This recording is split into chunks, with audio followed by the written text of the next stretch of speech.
Let's just say this from the top. Football is a strange little machine full of chaos, randomness, and those moments that feel so utterly scripted they might as well have been written in the stars. This match, Manchester City versus Wolves, had one of those moments. It wasn't pretty. It wasn't a fireworks display, but it was the moment. And it belonged to Kevin De Bruyne. Because of course it did. City won the match 1-0. But let's not pretend that tells the whole story. This wasn't a routine City masterclass where they strangled the life out of the game and casually scored 3 goals like they were ordering off a menu. This was ragged. This was thin. This was City scraping by on instinct and muscle memory, and maybe that's what made it feel so alive. Because in the 35th minute, just when it looked like City were starting to remember who they were, up stepped the Belgian. De Bruyne, a man whose right foot has painted more masterpieces than most painters. The goal wasn't a screamer. It wasn't even flashy. It was surgical. Clean. Like someone who doesn't need to shout because they know they're right. Jeremy Doku, bless him, was the chaos gremlin that stirred it all up. His feet were moving too fast for Matt Doherty to register, and when he cut it back across goal, there was De Bruyne, arriving like a man who's been practicing that very move in his head since breakfast. He side-footed it with a kind of calm brutality into the far corner. 1-0. Job done. At least on paper. But here's the thing. City didn't dominate this match. They survived it. Wolves had their spells. They had their chances. They hit the woodwork twice, for crying out loud. They looked like the kind of team you don't want to face when you're already thinking about next weekend. City were vulnerable. Not in an, oh no, we might get relegated way, but in the way of a champion boxer who's still dangerous but clearly nursing a bruised rib. They had control, yes, but it was fragile, like fine glass, like your Wi-Fi signal when you're watching a penalty shootout. And then there's De Bruyne, playing in his penultimate game at the Etihad. That detail makes the whole thing feel like a plot twist from a sentimental sports movie. You could almost hear the narrator in the background going, and with one strike, Kevin reminded them all, he's still got it. There was a pause in the game, right after the goal, where it felt like everyone, City fans, Wolves fans, the ball boys, took a moment to just watch him. Not in awe, necessarily, but in reverence, like watching a magician fold up his top hat and bow one last time. De Bruyne didn't do cartwheels or chest thump the badge. He jogged back to the center circle like it was a routine Tuesday. But that's the thing. For him, maybe it is. And that's where the irony of the match rests. Wolves had the clearer chances. Bellegarde could have and should have scored. Ait-Nouri hit the post and had a follow-up cleared off the line in the same dizzying moment. Cunha rattled the woodwork too. But none of that mattered. Because in the end, the difference between the two teams was that one had Kevin De Bruyne and the other didn't. It wasn't an emphatic win. It was a whisper of one. But sometimes, a whisper says more than a shout ever could. This match was a tale of two halves. Yes, I know, that's the cheapest phrase in the football analysis bargain bin, but this time, it's actually true. Because the first half, that was chaos with a caffeine addiction. The second half, that was someone pressing snooze on their alarm and never quite waking up again. Let's rewind.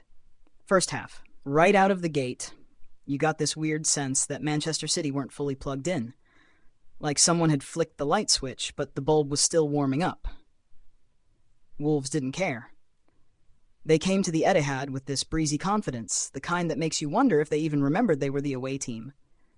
Semedo was making intelligent runs, Cunha was drifting into clever spaces, and Bellegarde, well, he did a little dance down the touchline that made Bernardo Silva look like he was auditioning for a statue. Then came the chance. You know the one. Bellegarde cleaned through with Munetzi in support. All he had to do was slip it across. Just gently pass the ball like a human with functioning feet. Instead, he put too much sauce on it, and the moment was gone like a firework in daylight. If you listen carefully, you can still hear the Wolves bench collectively groan. It was a mist that hung in the air for the next 10 minutes, like smoke from a bonfire.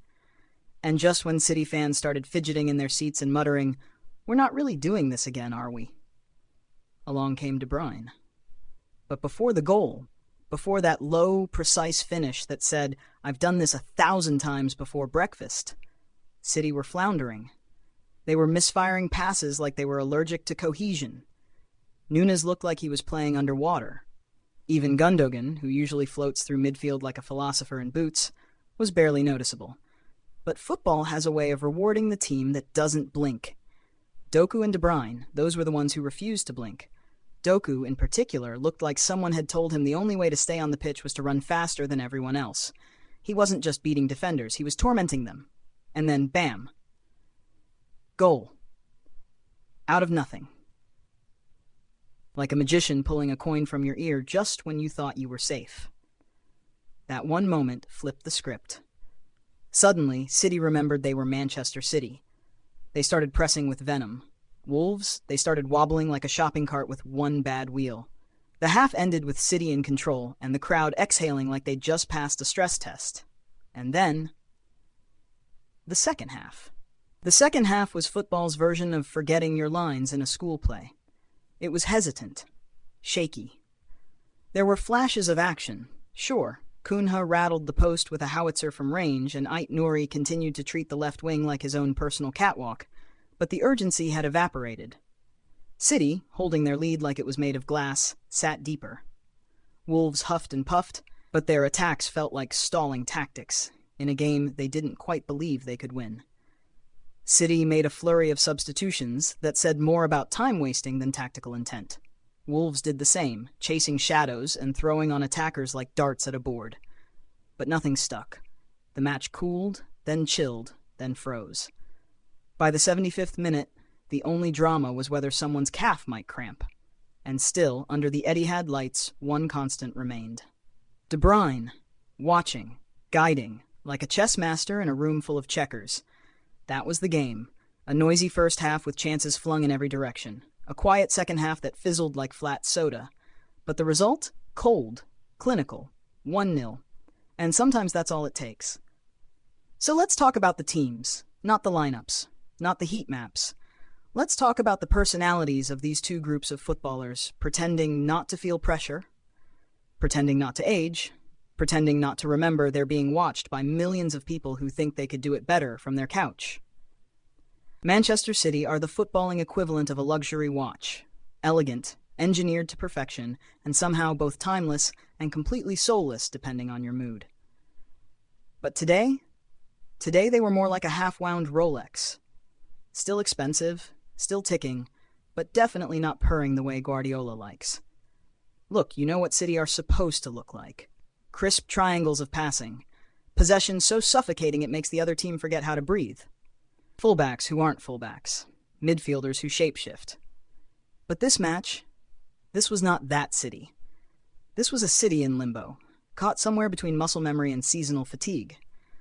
There were moments of clarity, especially through Doku and De Bruyne, but mostly they were a bit like a Ferrari driving in second gear through a school zone. Now Wolves. Oh, Wolves. Vitor Pereira must have a poker face made of marble, because this Wolves side has become something else entirely over the last month. This isn't the Wolves that looked like they needed emotional support every time they crossed the halfway line earlier this season. This is a team playing with a chip on its shoulder and a pair of brass knuckles hidden in its sock. They came to the Etihad on a 6-match winning streak, and it showed. You could see the confidence in how they pressed, how they carried the ball, how they refused to just be another statistic on Guardiola's wall. Ait-Nouri played like a man possessed. Bellegarde looked like he was on a mission to embarrass someone. They weren't here to admire the grass. But here's the issue. Wolves are still very much a team that feels like it's trying to talk itself into being great. They have the energy, they have the tenacity, they even have the tactical flexibility. But they don't yet have the belief. Not for 90 minutes. Not when it really matters. You could feel it in that Bellegarde chance, the one he overcooked like someone trying to impress Gordon Ramsay on a first date.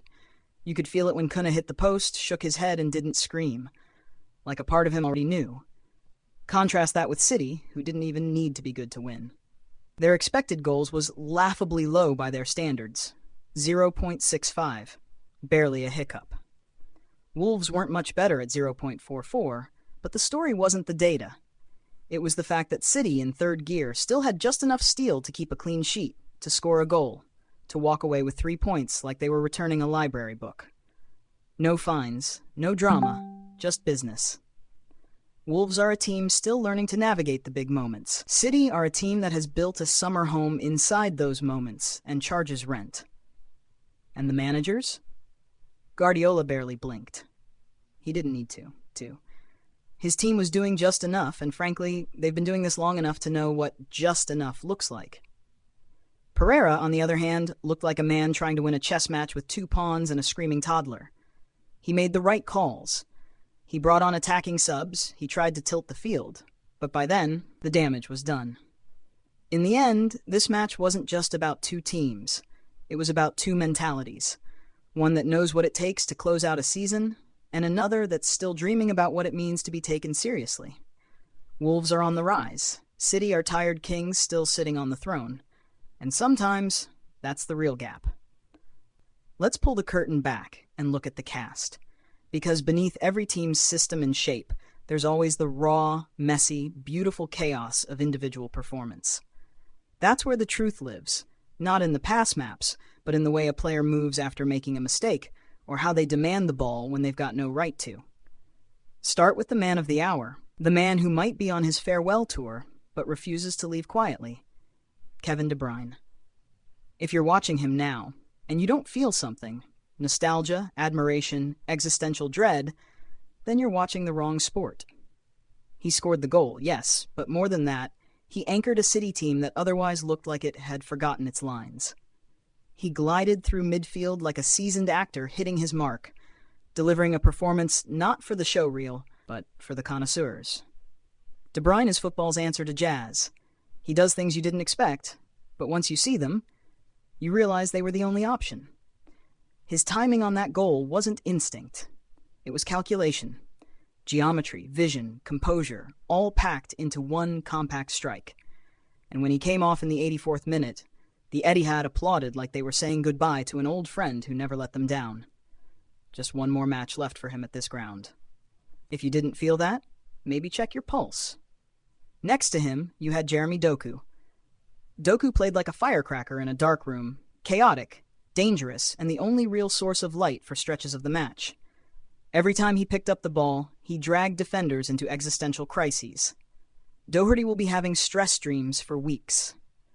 Doku didn't score, didn't assist, though he did set up the goal, but he was the only one who looked like he actually enjoyed the match. He was the chaos engine, the unpredictable beat in City's otherwise robotic rhythm. Marmash had moments, mostly near the touchline, where he looked like he might do something profound, but he was inconsistent. There was effort, and at least one nutmeg that made the crowd purr, but in the final third he fizzled out. A strong supporting role, maybe, but this wasn't his movie. Gundogan? I wish I had something kind to say. The man was a ghost. If De Bruyne was carving his initials into the match, Gundogan was tracing them in disappearing ink. He looked tired. Maybe bored. Maybe both. And honestly, that might be the harshest truth. He was forgettable. Kovacic and Nunes offered plenty of movement and almost no impact. They chased shadows, played the ball sideways, occasionally remembered to shoot, and generally acted like midfielders in a waiting room. There were flickers, but nothing with flame. The defense, Diaz and Gvardiol, were mostly fine. Not great. Not tragic. There was one moment where Gvardiol almost invited Wolves back into the game by dawdling on the ball like he was admiring the grass. Other than that, they handled what they had to.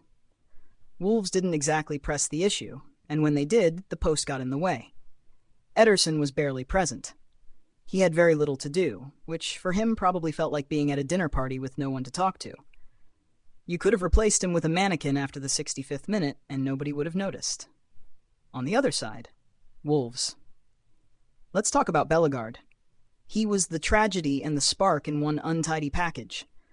That miss in the first half was the kind of mistake that lives in your head like an unpaid bill.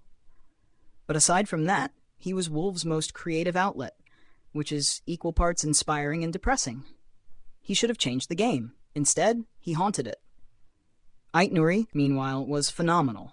Not perfect, he had his moments of recklessness, but the man was everywhere. He hit the post, he almost scored again seconds later, and he ran up and down that left side like a man who'd made a pact with the wind. If Wolves had pulled off a draw, he would have been the headline. Cunha. That shot off the post, that was pure audacity. He found the space, took the shot, and nearly blew the roof off the stadium if the ball had gone in. Instead, it was a footnote. But it was enough to remind you he's got the guts to try, even if the result didn't land. The rest of the Wolves team was a lot of running and not a lot of reward.